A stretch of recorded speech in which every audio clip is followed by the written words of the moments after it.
you're a goaltender, tend the goal. That's where are you passing it? It's the best day of the year. The end of it. Aw, don't be like that because we got a very special edition of Steve's Dangets today. We're gonna take a look at the biggest dangets from around the NHL over the past year in 2021.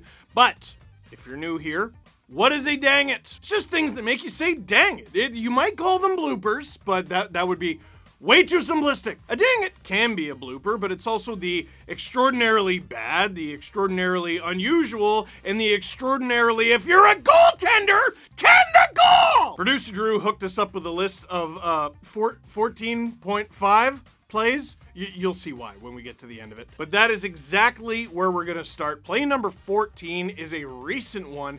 Karel Vejmelka from the Arizona Coyotes. This is one of the worst goalie flying out of the net misplays I've ever seen. Played around and out of the zone. This one's going to go all the way back where Karel Vejmelka out to steer it. He gives it away and they score.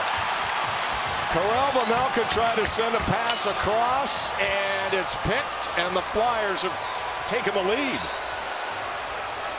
Well, that's heartbreaking for Vejmelka. He knows it. He takes a sip of water, tries to cool himself down. I'm sure he's hot.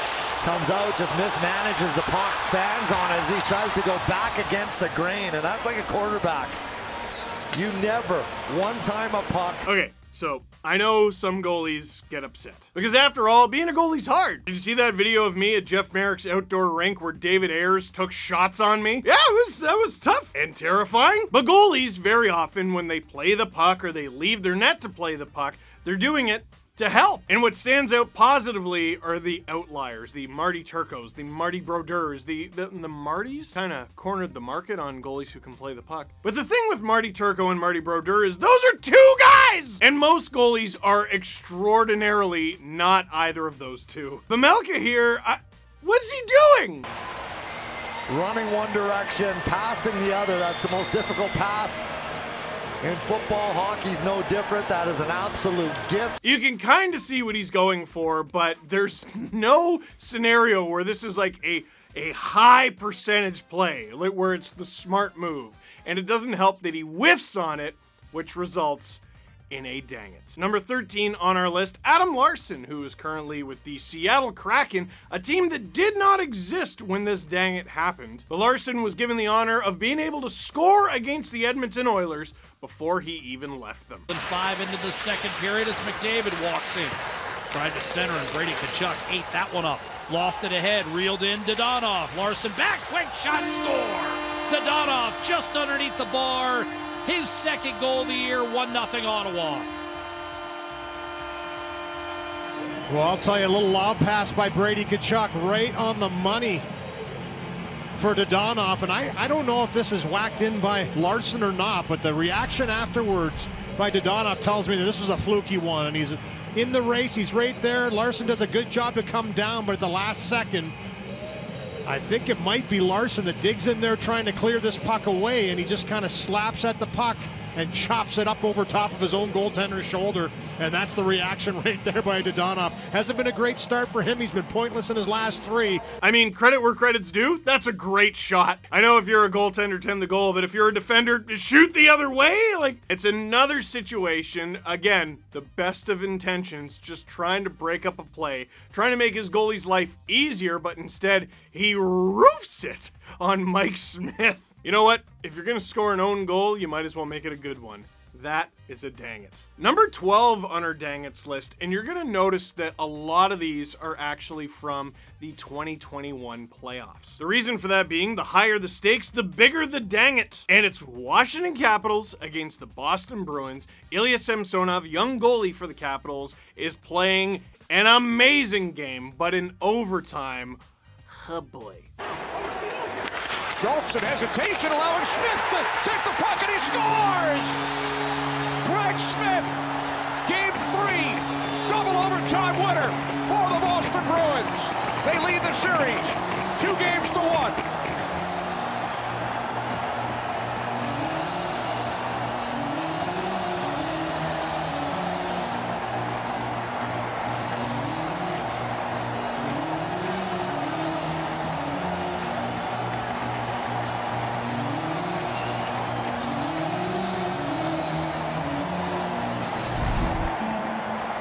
brilliant performance tonight for Ilya Samsonov. But here, miscommunication with Justin Schultz and Craig Smith. The speed, the fresh body on the ice, gets this puck, beats him back to the far post, and the Bruins win it in overtime.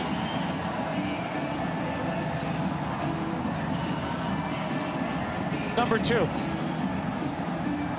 Well, Enzo, when you're tired, you make mistakes. Yeah, it's a bad one. You're gonna see this a few times on this list, but that is a series-changing, playoff-altering mistake. Because this series is tied 1-1 between the Bruins and Capitals. The shots are relatively even. We're in double overtime in Game 3. Now, obviously, playoff series are not won and lost in Game 3. I should know I'm a Leafs fan. But this one hurt the Capitals big. Very often you'll see the puck take a funny bounce on a goalie, or the goalie gives it away like we saw with Vejmelka. With Samsonov, he leaves the net to play the puck and then just sort of forgets it. Forgets it or completely panics. Either way, it leads to an opportunity for Craig Smith to score, and of course he does. The Bruins win Game 3, they take the 2-1 series lead, and they end up beating the Washington Capitals. And Samsonov got yelled at by Ovechkin after the game for his efforts too. There goes a guy who I grew up watching and loving, and he's yelling at me. And he should be yelling at me because that was a dang it. Our next dang it is, I really like it. Like, it's grown on me over time. Before I say anything about it, let's just relive it. Here's Artemi Panarin throwing his glove at Brad Marchand. Well, we have some entertainment down here, that is for sure. We've got Brad Marchand and Artemi Panarin yelling at each other, and right during the play, Artemi Panarin actually took his glove off and threw it across right over me to Brad Marchand. We'll see if we can get a look at it. Here he's right behind the linesman. And it was, I don't mean to laugh because it is heated, very intense, but it was... It still rules. Like, that is mad. That is hopping mad. Like, who throws a glove? Artemi Panarin. You know what I really liked about that? I know Artemi Panarin he's one of the lighter players in the league. I don't exactly like his odds in any fight in the National Hockey League, let alone against Brad Marchand, who has a little bit of experience. But one thing I've come to appreciate the more I watch this clip, he wants to go. Look at him. That guy is white hot mad. Look at that. But while the glove throwing is hilarious, and I would find a way to feature it in this video in any way, shape, or form because it's funny to watch, the backstory behind it is not so great. Supposedly, what led to this is Brad Marchand, who was on the Boston Bruins during this game, who were losing 5-2 with only a few seconds left to the New York Rangers. I wonder why he was salty. Supposedly, he said to Artemi Panarin, "Nobody in Russia likes you." Now, in a vacuum, that's a relatively innocent statement. It's like if someone were to say, "Hey, Steve, no one in Canada likes you." And I would respond, "That's not true. Some people in Canada like me, and my mom is some people." But long and complicated story, extremely oversimplified and short, Artemi Panarin had to take a leave of absence from the New York Rangers last season because of political issues in Russia, because he was outspoken against their current regime. Brad Marchand has been a nuisance in the National Hockey League for a long time, and I'm sure he does some research when it comes to his chirps. This one didn't feel fully fleshed out yet, but fair is fair. He apologized profusely, and by that I mean he doubled down and said the league has gone soft. To me, that is the dang it, and the glove throw is just hilarious. Speaking of hilarious, we now enter the top 10, and did Anton Khudobin's glove break? Panik, 124, got in front of the other one, wouldn't let Hintz get away, and a bobbling puck to be in. They score! Panik put it in! Oh my God. Panik put it in! 3 goals for Detroit! It was sitting behind Khudobin, he couldn't find it. Panik did, and he's got a goal as a Red Wing. What a crazy play that was. Oh, a goaltender's got to feel sick on a play like that. He can't, normally they can feel the puck. He very kind of, I don't want to say nonchalantly, but I don't know what word I want to use. We'll get Ozzy to talk about this.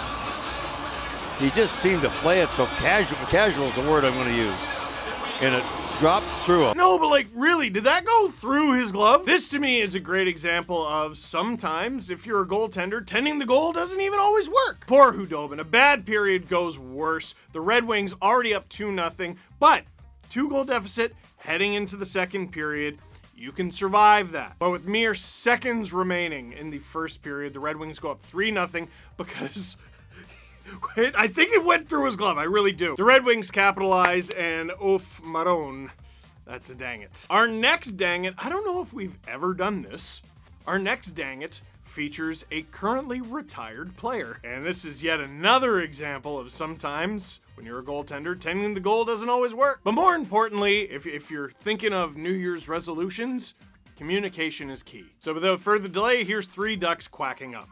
No, I know, Drew. Leave it in, Drew. Leave it. It's a good one. Here it is. Center, a bouncing puck back down into the Duck zone. Miller tries to cover, and Sturm scores! Wow.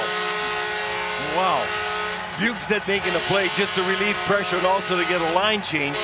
Throws a bouncing puck up there, and it just, I don't know how Miller flubbed this one, but he certainly did. He couldn't grab it, came off to the side, and I don't know how long Sturm's going to play. Might be 5 years, 10 years, 20 years. He's never going to get an easier goal than that. That was, I love it. That was as good as it gets. Look at that. It's just, here, you want to score a goal? Here's the puck. Can you put it 2 feet in the open net? There's a little dump out by Bukestad. He will get an assist now, get another point, and a big goal, and Sturm with... Sometimes it's so bad that I feel bad. I don't even have the heart to be like, what are you doing? We need a nicer catchphrase to put on a shirt. If you're a goaltender, sometimes things don't go your way, but as long as you try your best, it's fine. Probably have to like shrink the font, but we can make it work. This to me just looks obviously like a miscommunication, and neither Ducks defenseman nor Ryan Miller really take the thing. And Sturm says, can I? I'm not on your team, but can I? And then he does. The Ducks have had an excellent season so far to start 2021-2022. But this little goal right here is a reminder that the Ducks last season were underratedly bad.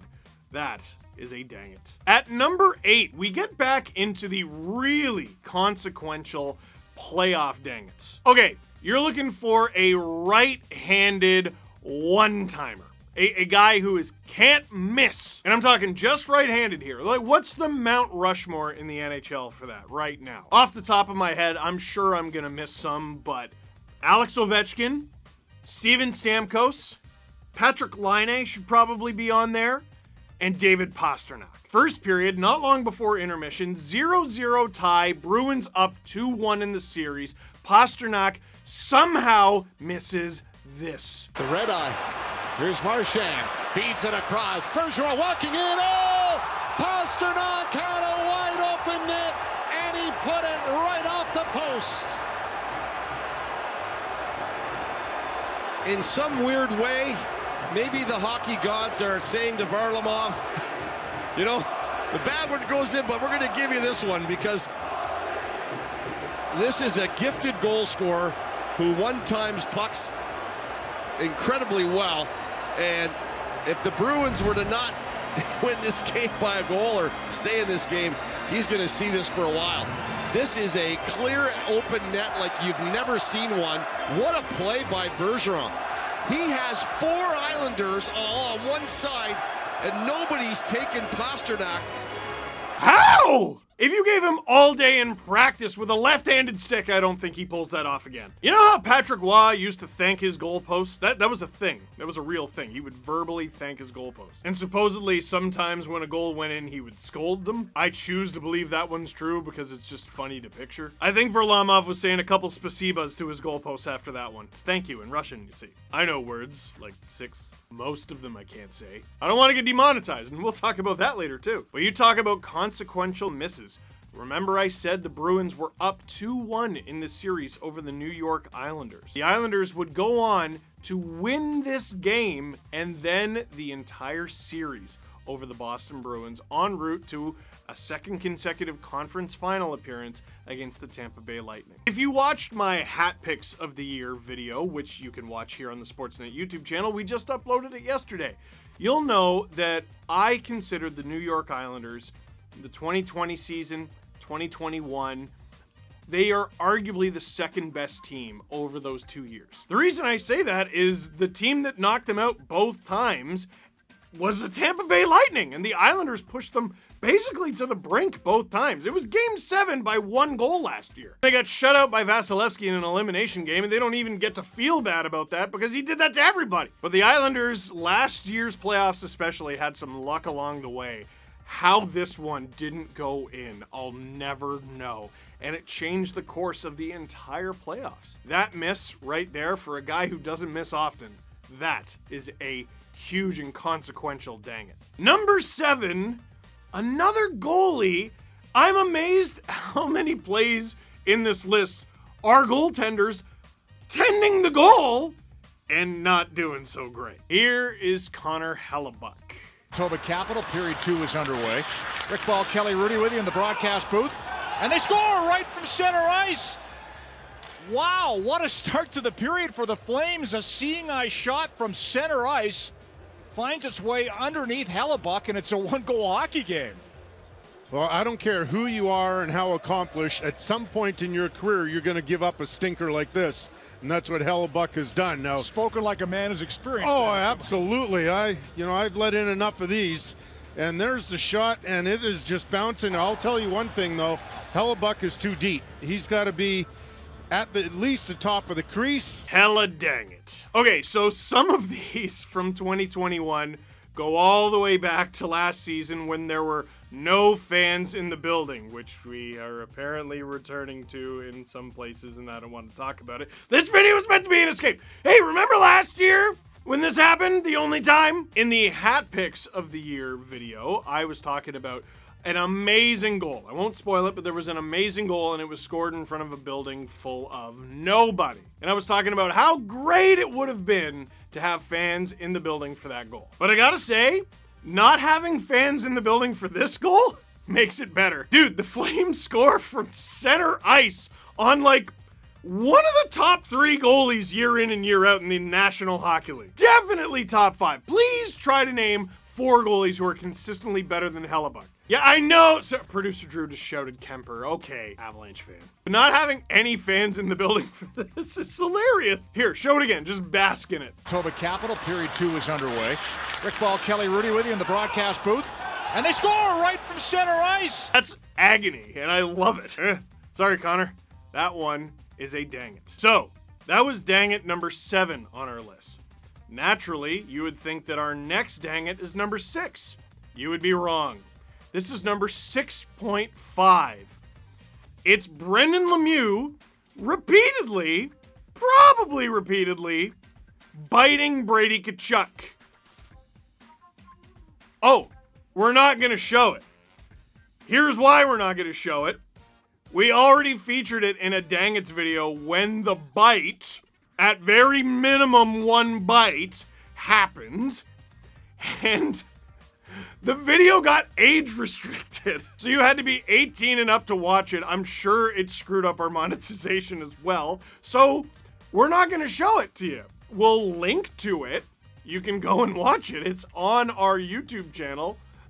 But we're not putting it in this one because we don't want to screw this one up. Brendan Lemieux did something so gruesome to another NHL player that you had to be 18 and up to watch it on this channel. Like, there are fights. There are, like, actual repeatedly punching in the face fights on this channel. That's fine. It's totally cool. This? No. We can't do that. That's just way too far. So, number 6.5 is Brendan Lemieux biting Brady Tkachuk. And we can't show you, but there's a link if you want to watch it again, because I assume you watched it the first time. But before we move on, just a quick reminder, 1 bite is biting. 2 bites is eating! I cannot believe we can't show that clip. He got 4 games! 4 games! Oh, okay. Number 6, and like for reals this time, I've never seen this before. Tuukka Rask, one of the best goalies of his generation. There's going to be a decent little conversation about him going in the Hockey Hall of Fame one day. Forgets that the game is tied. With a minute 10. Pass just behind Kreider. And now Zaboral picks it up for the Bruins. Man, has Kreider been moving here in this game? Full speed ahead for Chris Kreider. He's been jumping. Final minute, third period. I don't know why Tuukka Rask left the net. Yeah, why did he go to the bench? Oh my goodness, that was great. The bench, Guess we lost track of the score. He was going to the bench. I'm convinced he must have thought there was a delayed penalty. And the bench is like, Tuukka, get back. Look at him there, like, get back there. Tuukka able to laugh about it after he started to head to the bench in a tie game. You and I were laughing about it during the commercial. Oh my God. So remember when J.R. Smith did it in a playoff game for the Cleveland Cavaliers and it kind of ruined the entire game and potentially entire NBA final? Tuukka Rask did the exact same thing, except there were nearly the same consequences. This clip is great. So Tuukka Rask is pulling himself from the Bruins net because he thinks they're losing this hockey game, when in fact they're not. There's about a minute to go. He's probably wondering why he hasn't been pulled yet. Oh, come on, coach, we're losing here. But he thinks the game is tied. There's about a minute to go, and he slowly starts to leave the net. The Bruins on the bench slowly start to realize what he's doing. So they start yelling at him, which you see he very quickly interprets as, oh, I better hurry up. So now he's going to the bench even faster and they're screaming even louder. No! They're waving their sticks. Hilariously, the Rangers almost give the Bruins a mulligan and kind of stop trying because they don't understand what's going on. I mean, if you were on the Rangers, would you not look up and be like, are we winning? It's Tuukka Rask. Surely he wouldn't just leave the net, but that's exactly what happened. Luckily, no harm, no foul. The Boston Bruins end up surviving that little panic. Very rare that a dang it has no consequences, but that is a dang it nonetheless. We now enter the top 5, and this, I think, is the best own goal, or perhaps the worst. Mckenzie Wieger, man, this dude has made a name for himself as one of the better or more underrated defenders in the entire NHL for the Florida Panthers. And on this play, he shows he's got an offensive flair as well.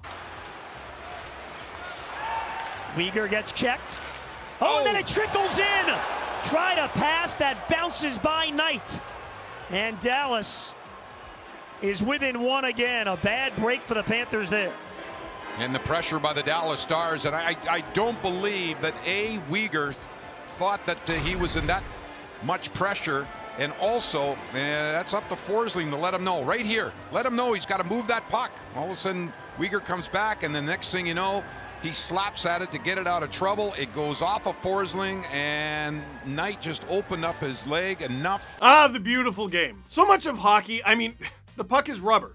You're on ice. It's very fast. But there are very few situations where, as a defender, it is wise to spin and thwack at a puck that close to your own net. In a little game of spin thwack here. We can't reenact that TikTok on here. But that's exactly what happened. Spin thwack. Followed by, I'm positive it's swear word, poor Mckenzie Wieger and poor Spencer Knight. Look at him on the ice taking it personally. Buddy, that is the opposite of your fault. Unfortunately, as good as Wieger is, that is a dang it. Our next dang it, man, this is one of the most, if not the most, consequential dang-its of last season, of last Stanley Cup playoffs, and during Watch a Habs game with Steve Dangle, you got to watch this live with me. I couldn't believe it. For those of you who don't remember, let me refresh you. So, the Montreal Canadiens storm back from a 3-1 series deficit to beat the Leafs. They dismantle the Winnipeg Jets. They get to the third round to take on the Vegas Golden Knights, and everyone said the same thing. All right, Cinderella, it's all about to go wrong. It was destined in the start. It's gonna be Tampa against Vegas in the Stanley Cup final. Game 1 happens, and well, Vegas kicks Montreal up and down the ice, and they win Game 1. Game 2, well, I'll be. Montreal takes one of the games in Vegas, and they tie the series up at 1. Heading back to Montreal, they steal home ice advantage away from Vegas. First game in Montreal, all Vegas Golden Knights. The shots are 39-17 for the Golden Knights. The score is somehow just 2-1 Carey Price was unbelievable in those Stanley Cup playoffs. But 2-1, 2 is bigger than 1. Vegas is en route to taking home ice advantage back and taking a 2-1 series lead, positioning themselves as 2 wins away from the Stanley Cup final. Except Marc-Andre Fleury decided, I need to go for a walk. This one up the ice here if they get control. No icing as Anderson got a piece of that. Scores! Josh Anderson as Fleury misplays it, and the game is tied.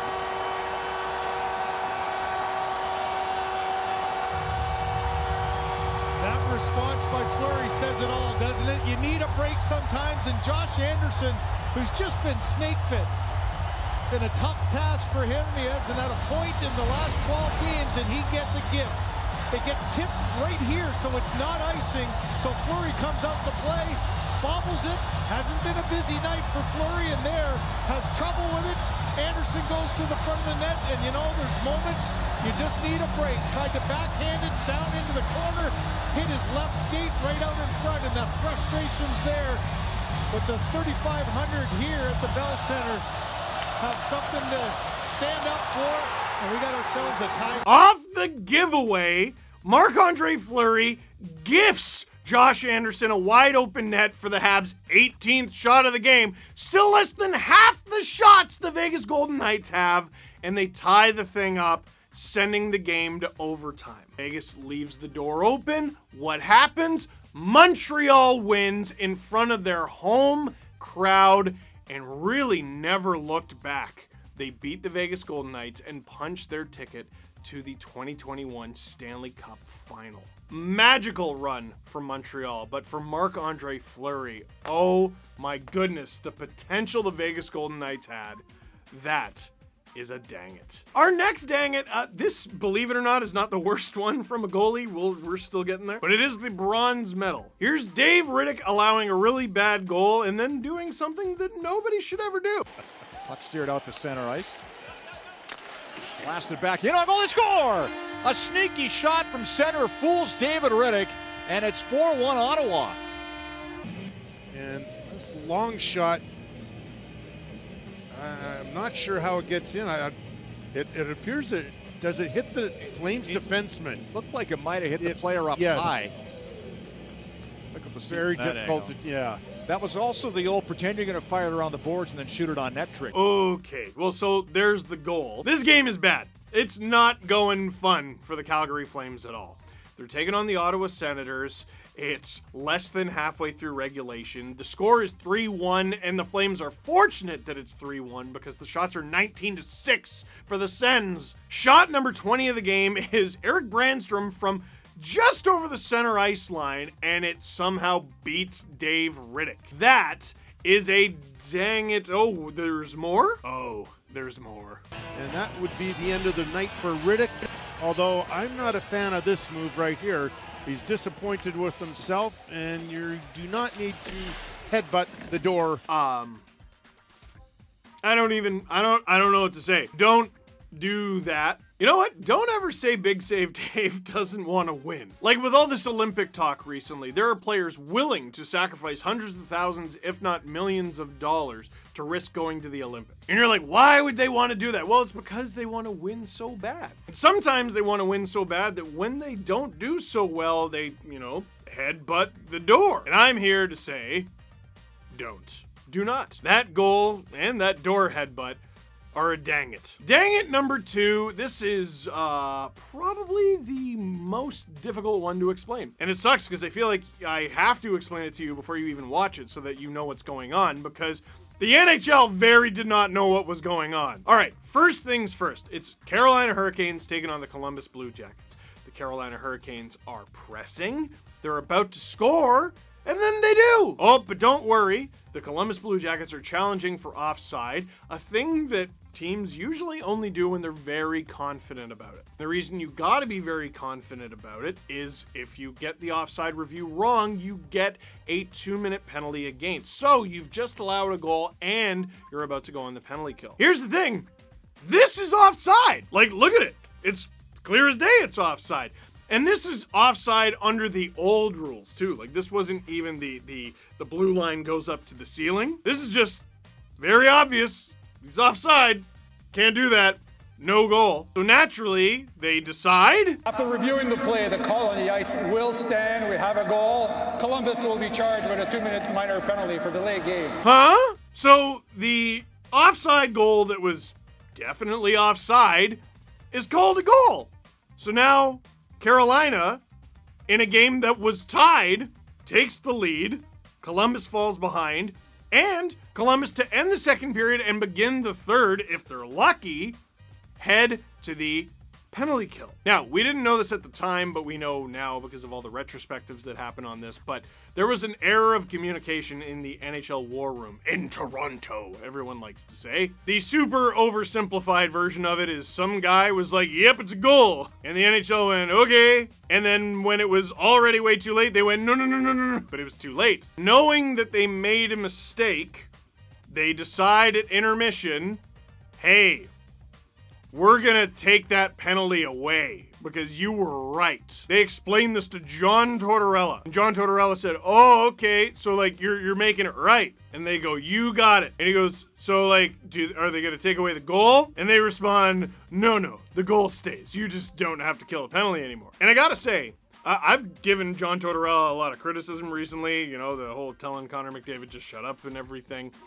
He handled this really, really well. And you're going to see Rod Brind'Amour get indignant that the power play for his team is over. And he's right! Because the NHL stuck to their guns on one thing but not the other. Let me explain. The goal that happened at the end of the second period counts. Once you say it's a goal and the puck is dropped, there's nothing you can do, the goal counts. But they reversed the penalty. They canceled the penalty part way through. I've never seen that happen in my entire life, and if you can think of another situation where that happened, please leave a comment in the comment box down below and educate me. And I assume the conversation went something like this with Rod Brind'Amour. So wait, are you taking our goal away? No. So why are you taking the penalty away? Well, because we want to make it right. But you don't want to make it that right. You haven't taken the goal away. Well, yeah, but like, come on. Well, come on isn't a very good argument, and you already ruled it a goal, and that means that their review failed, and we should still be on the power play, because you can't just cancel power plays partway through them because you want to. We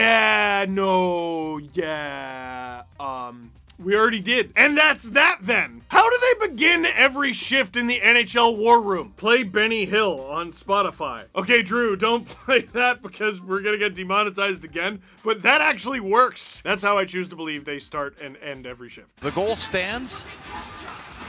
The power play comes off the board, move forward. John Tortorella's reaction was great. He just said, okay, and walked away. And Rod Brind'Amour, well, he's probably saying, I've never seen this before in my life, because, you know, you've never seen a penalty come off the board. Never. So to recap, Carolina scores a goal. They shouldn't have counted. Columbus challenged it. It counted anyway. Columbus was punished for it, but only a little bit punished because they took it back, but not the thing that mattered most. It's kind of a league. That's a dang it. That's a series. That is a cavalcade of dang it's. But that was only our silver medal dang it. Our gold medalist. Underratedly, maybe the most consequential dang it of all of 2021. I brought this up earlier. The New York Islanders, again, back-to-back conference finals against the Tampa Bay Lightning. They took the Lightning all the way to 7. They were very difficult. But they had an extraordinarily lucky break against the Boston Bruins. But their luckiest break of all probably came in the first round against the Pittsburgh Penguins. Tristan Jarry is having a great bounce-back season with the Pittsburgh Penguins right now, but let's not mince words. The Penguins should have absolutely beaten the New York Islanders in the first round of the 2021 Stanley Cup playoffs, and they blew it. With the series tied at 2, Game 5, double overtime. The shots are 49-27 in favor of the Pittsburgh Penguins. Their next shot is their 50th. This happens. By Evgeny Malkin, and again down to Tristan Jarry. A steal. Josh Bailey scores! Josh Bailey on the turnover! In double overtime, the New York Islanders have won Game 5. goodness gracious. Great for the New York Islanders and Josh Bailey. You have to wonder what Tristan Jarry was thinking right there, John.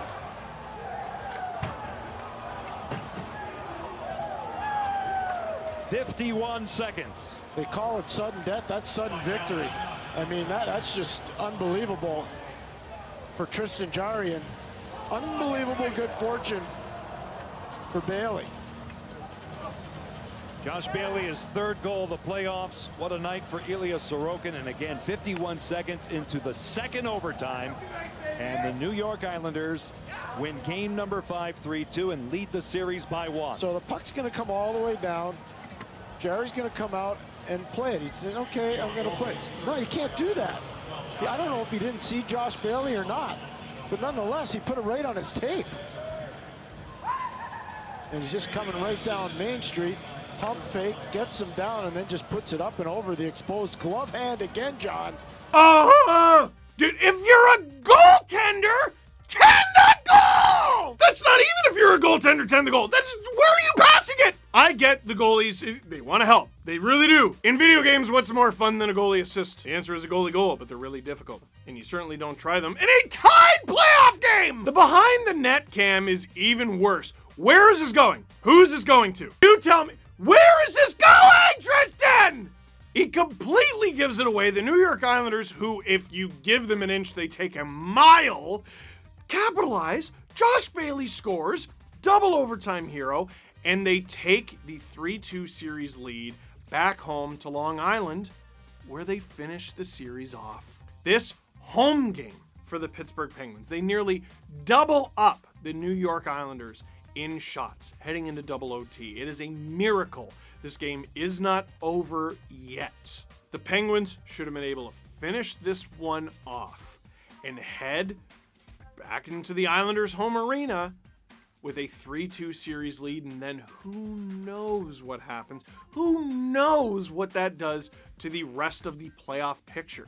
That is why this, dang it, is the gold medalist, dang it, of 2021. So, what do you think of our list? Did we miss any? Are there any that you're disappointed weren't featured? Do not say Brendan Lemieux!